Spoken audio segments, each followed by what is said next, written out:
Hoje o Viver Bem vai começar falando de um assunto que muitas vezes é motivo de piadas nas rodinhas de amigos. A apneia do sono, mais conhecida por uma sinfonia de roncos, afeta tanto homens quanto as mulheres. Isso é uma doença que, se não for tratada, pode levar a transtornos metabólicos, chegando à hipertensão, além de favorecer uma brechinha para o diabetes. Acompanhe agora uma reportagem com o Dr. Gilberto Scheibel sobre a síndrome da apneia e hipopneia do sono. Aumento inexplicável de peso, irritabilidade, sonolência no período diurno, falta de concentração e sensação de fadiga? E esses são sintomas de uma doença que afeta o sono de muitas pessoas, a apneia. O meu filho, Paulo Eduardo, sempre foi alérgico e a partir da adolescência ele começou a apresentar sintomas assim de insônia. A gente percebia que ele levantava durante a noite toda, assistia televisão e não conseguia dormir. Aí começamos a concentrar mais e começamos a perceber que ele tinha um ronco muito alto. Tentar dormir ao lado de quem ronca a noite inteira é constrangedor e irritante, né? Isso não deve ser nada fácil. Mas essa agitação associada ao distúrbio do sono pode indicar uma síndrome da apneia e hipopneia obstrutiva do sono, os SAOS. Lembrando que esta doença, se não tratada, pode levar a transtornos metabólicos, causando a morte. SAOS é uma sigla que significa Síndrome da Apneia e Hipopneia Obstrutiva do Sono. É uma doença que ocorre durante o período de sono, né? Não acontece durante o dia.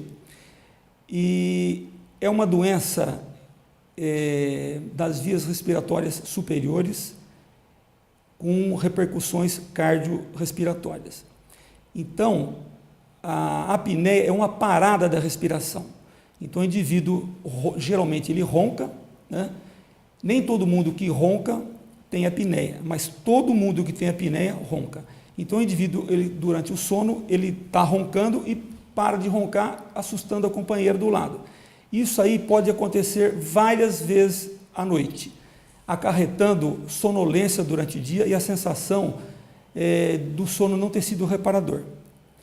E com o passar do tempo, as repercussões sistêmicas, as repercussões que acontecem no organismo vão se acentuando. A obesidade contribui decisivamente para a obstrução das vias respiratórias. E para quem sofre dessa doença, além do sobrepeso, ela acaba gerando também causas mais comuns, levando a algumas consequências. Ele começa a ficar hipertenso, ele começa a ficar,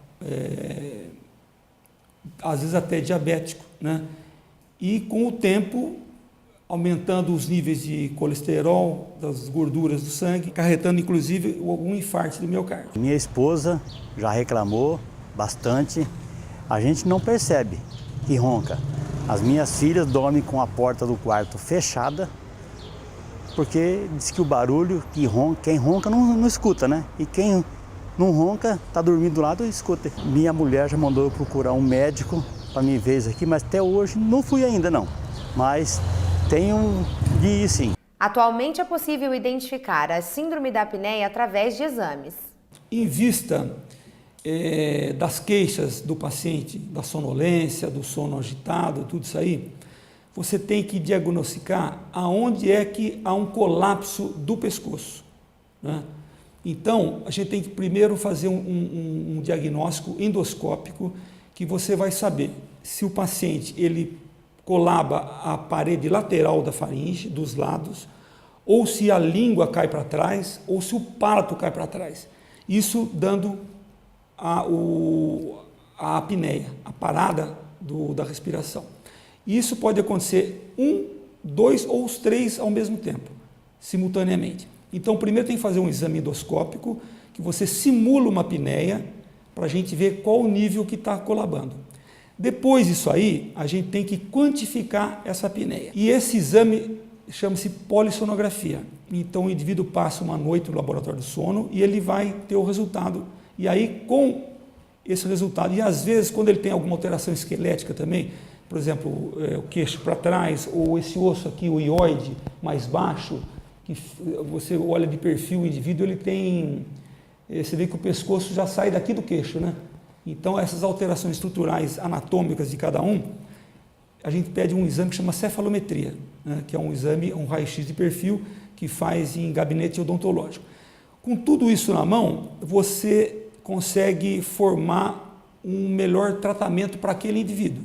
Mas para quem busca ajuda, existe o tratamento ideal para cada caso. Desde cirurgia, o uso de prótese odontológica para você avançar a mandíbula, para jogar a língua para frente, para o ar passar melhor, ele não ter apneia.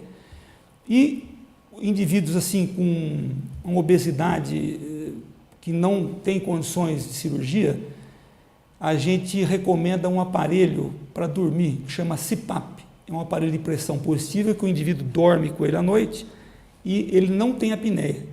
E com esse tratamento ele teria condições de se tratar, de se exercitar, porque ele não tendo apneia, ele consegue levar uma vida normal, sem sonolência e sem essas comorbidades que essa doença causa. A indicação foi a cirurgia das amígdalas, a retirada das amígdalas e fez a cirurgia dos cornetos também. E pós-operatório ele passou assim a se concentrar melhor, dormir a noite inteira, respirar pelo nariz, que ele não fazia. Então melhorou, a vida dele melhorou.